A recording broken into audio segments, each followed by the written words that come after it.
Ladies and gentlemen, may I have your attention, please? The show starts in 3, 2, 1, go. Good morning, CaneSport. It's July 30th, 2021. I'm Gary Ferman, the publisher of CaneSport.com, joined as always by our managing editor, Matt Shodell, and we are talking about the news of the day. And Matt, one day seems to top the other. I mean, we just go on day after day after day. There's more news and more news. Camp hasn't even opened yet, and there's just so much going on. It's really incredible. So let's start. A lot of recruiting action today, this weekend. So let's get right to it. We'll start with quarterback commit, Ja'Curry Brown. He is flying into town for the pool party that's going to take place on Saturday afternoon on campus.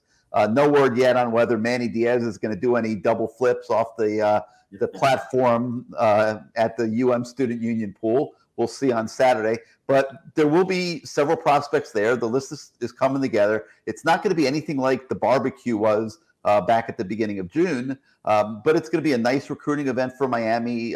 There's going to be some activity, and we'll obviously be bringing that to everybody on Saturday. But let's start with Ja'Curry. So he's flying down for the day, and really just coming to try to do some recruiting. And you spoke to him. Give us some insight. Who's he looking to entice at the pool party? He literally said anybody and everybody who shows up. He said whoever's there, he's going to be talking to them.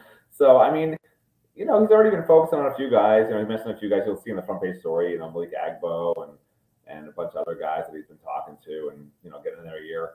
How much that actually matters at the end, I don't know, but it doesn't hurt anything, right? To have a guy who you be with, if you're friends with a guy, you feel more comfortable. And, the weird thing is it seems like it's such an out-of-state crowd that's on the commit list. Like, it's super weird to me. Usually it's 80% from from Miami, Broward, Palm Beach. It's really weird to me to see like such a national commitment list right now. And, maybe it'll grow by one more today. I don't know, but I think that's looking good. So I love it.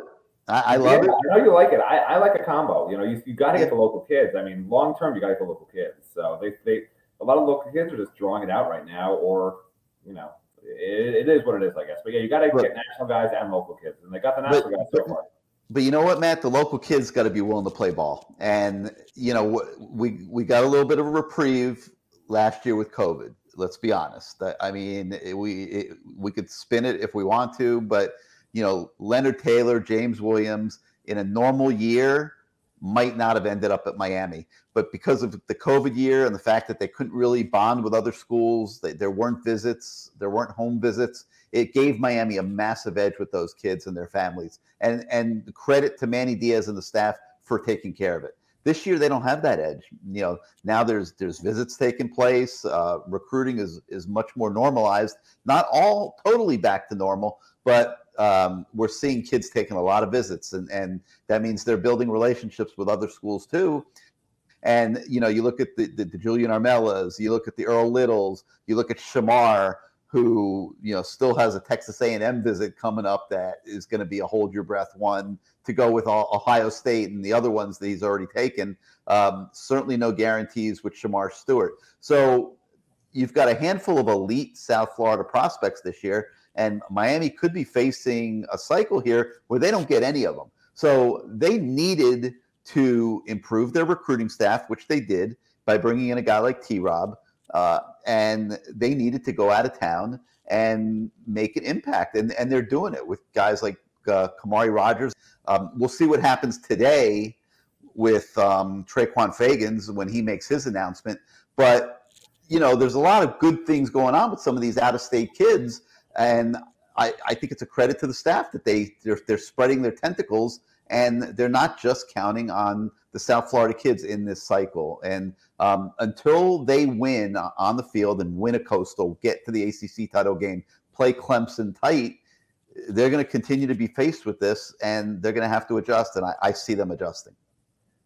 If you think the Miami Hurricanes long term are going to win championships with out-of-state recruits, you're out of your mind. I mean, they need whatever they have to do, they got to get the top kids to stay home. They're not doing it this cycle so far, at least on a commitment list. So, and you can say all you want that you love that they're going to have state kids. It's not to me, it's not a recipe for success. You got to have a combination with predominantly local kids. But what I like is not sitting here and taking, uppercuts to the chin and not having an answer for them. And if you can get kids like a Rogers, potentially a Fagans, it'll ease the blow a little bit of not getting Earl Little. Obviously you would want Earl Little too, but they're not likely getting Earl Little. Well, okay. So, yeah, I mean, but this is still a good year recruiting at cornerback. Yeah, I mean, I think we're saying sort of the same thing, even though we're putting it different ways. But like when I was talking to Jacuri, I didn't put this in the story, but he mentioned the new system.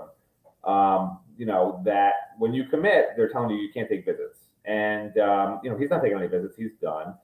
But I think that's turning off a lot of the local kids, in the sense that kids from out of state obviously have seen their in-state programs already, and they're coming to see Miami. They've seen a bunch of schools.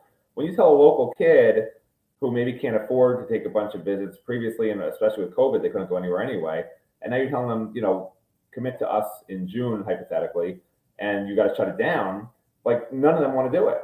They all want to take visits. So you're not going to get commitments that way. And it may backfire in the sense that some of these kids feel like maybe they're not getting the trust or the love, they don't want me to commit. Like, I don't understand. It's weird to a kid. It's a teenage kid. So I don't know if this new system is good or bad. It's good for preventing decommits down the road. I'm not so sure that it's good for getting these kids to feel the love that, hey, I'm really wanted, but hey, don't commit until you're not going to take any other visits. You know what I'm saying? So I don't know. Talking to Curry about it today, it does make me think a little about the local kids and why they're not on the commitment list, and maybe it's because of this new system of, if you're taking other visits, you can't commit type of thing. So. Yeah, but you know what? Shamar Stewart wants to come to Miami. He's getting a spot. If Earl Little wants to come to Miami, he's getting a spot regardless of what these other kids are doing. My point is the kids who are, leaning towards Miami or maybe want to go to Miami, and they say to the coaches, hey, coach, I want to commit. And what's the coach going to say to them? You can commit, but you can't take any other visits, or don't commit to us. Like, how does that rub a kid? Is the kid now thinking, oh, maybe I'm a plan B, maybe they don't love me? I don't know. But all I'm saying is other programs will take that commitment. Miami won't. So I don't know. I know there's no Miami kids on the commitment list right now. They've been taking average kids from South Florida for several years, many years now, just because they're South Florida kids, and it's getting them no place. So, they're doing something different, and that's what I'm applauding. And I get it. You can't take a Kamari Rogers from Mississippi and have him flame out. No. He needs to be a starting caliber player. No argument. If you're taking a guy that's going to ride the bench, he better be from South Florida and not from Mississippi. Totally agree. That's not going to work. We saw it with Christian Williams. He couldn't get out of here fast enough. When he couldn't come down here and become a starter real quick, he bailed. So it's a slippery slope. No argument. All your points, I think, are very legit, obviously. But I do think that they needed to stop recruiting exclusively in Dade and Broward County, and they needed to get out of the area and become a national recruiting school like all the other top schools in college football. And then you're reliant on your talent evaluation. You have to hit. You can't pick the wrong kids. But it looks like at least that T-Rob is picking some good ones, and so it's a forward move. It's not the end all be all. They're still not doing great with linemen and things like that, but it's a start. And now the other coach has got to step up the way T-Rob has stepped up and keep adding to the mix. All right, so we mentioned Traquan Fagans. He's announcing today. We mentioned Jacuri Brown. He's flying in. And other stories that we've got that we should mention, that the Washington brothers, Robbie and Bobby, are both going to be at the pool party. Robbie Washington's the one that's been trying to commit for weeks and months. His list has since expanded, so we'll see what happens there. But they're two brothers. They plan on playing in college together. So we've got that story for you today as well. Also, a story about Snoop Mama, the old lineman from Utah who picked up a Hurricanes offer at Paradise Camp. We're updating the latest with him. He's been had a lot of activity lately, so you've got that update as well. All right, so it's not all about recruiting today, but as you can see, there's a lot of recruiting stuff going on. We've also got our 2021 preview series continuing with our overlook of NC State. And Matt, this game is, to me, the scary, one of the scariest on the schedule, because you're thinking NC State home, Miami should beat them, yada, yada, yada. This NC State team, I'm telling you, is going to be one of the sleeper teams in the ACC this year. If you guys are into over-under and, you're going to Vegas or something before the season, you want a tip from me? Gary the Greek over here, I'm going to tell you, take the over on NC State. Don't use that again. Don't use that one again. Let's put that one. Let's retire that. Yeah, I guess the Greek is kind of old. I know, I get it, but but I'm telling you guys, NC State has the potential to be the sleeper team, and I think they're over under something like 6 or something. So, that's a team that can win 8 games this year, no doubt. So that's going to be a tough game for Miami, and we give you the ins and outs of NC State. When you read that story, you'll start to get a feel for why they're such a dangerous opponent on the schedule this year. A couple other things. One other thing that we're excited about is we've told you, in the last week or so, that we've done NIL deals with Mike Harley and Tyreek Stevenson to do weekly blogs on CaneSport.com for us. Super excited. 2 great kids. They're going to be leaders on this team. They're going to have tons to say throughout the season. We're real excited about those blogs. But we felt like we had a little bit of a missing element as we looked at our overall coverage. And we said, let's do one more NIL deal for a blog. And so we're excited to announce today that we've reached an NIL agreement with Leonard Taylor. And the thing that I think is so great about that one, Matt, is he's going to give the viewpoint of a freshman and what it's like for a kid like him with all these expectations to come into a program like Miami as a freshman and try to earn a spot, try to fit in, learn how to deal with classes and time management and all the different things that freshmen have to go through. So I'm super excited about that Leonard Taylor blog. I'm sure you are too. Yeah, I mean, like I said with Tyreek and Mike also, these aren't just football players. They have a story to tell. They're human beings. They have feelings, Yeah. So it's just nice that they have the opportunity now to sort of sit down with us and sort of let fans know who they are. Not just, of course we're going to have a lot of stuff about the football field, but it's not just about the football field. It's about, their siblings, how they grew up, if they, if their parents had a major impact in their life or not, who their mentors were. Where they are now in not just on the football field, but academics and how hard they're working and how much time they're putting in. There's just so many different aspects to it that the average fan doesn't get to see. So, so thank you, NIL. Yeah. Now we're having fun with it. Yeah, we're having fun with it. Thank you again to Gonzalez Cartwright, the law firm that jumped in as a sponsor.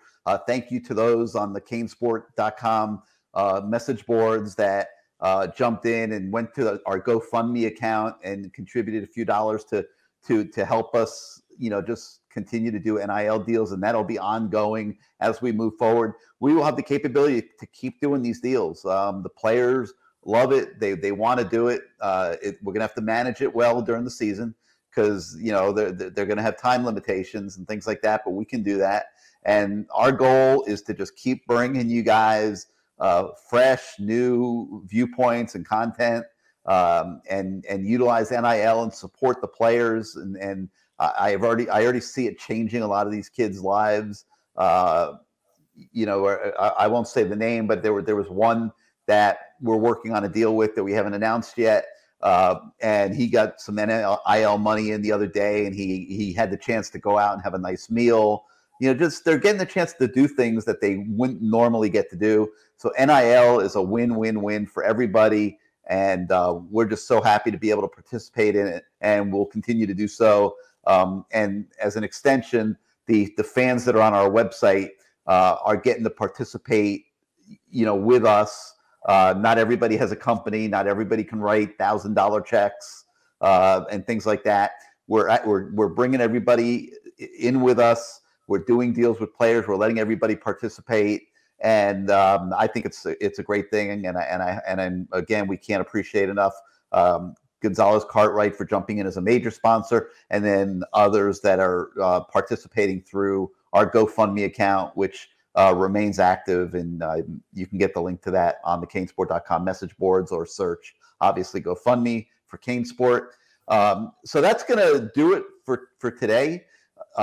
You got to stay tuned to the website today. We don't have a time yet, but at some point today, Traquan Fagans, the defensive back from Alabama that Miami wants as that third top shelf cornerback in this class to match with the safeties that they've already got on the roster. The stable of defensive backs that they're potentially putting together here is going to be one of the better groups in the country. And that's a start. And now they got to get it at linebacker. They got to get it at the defensive line, offensive line, running backs moving in a good direction. We think quarterback is moving in a decent direction.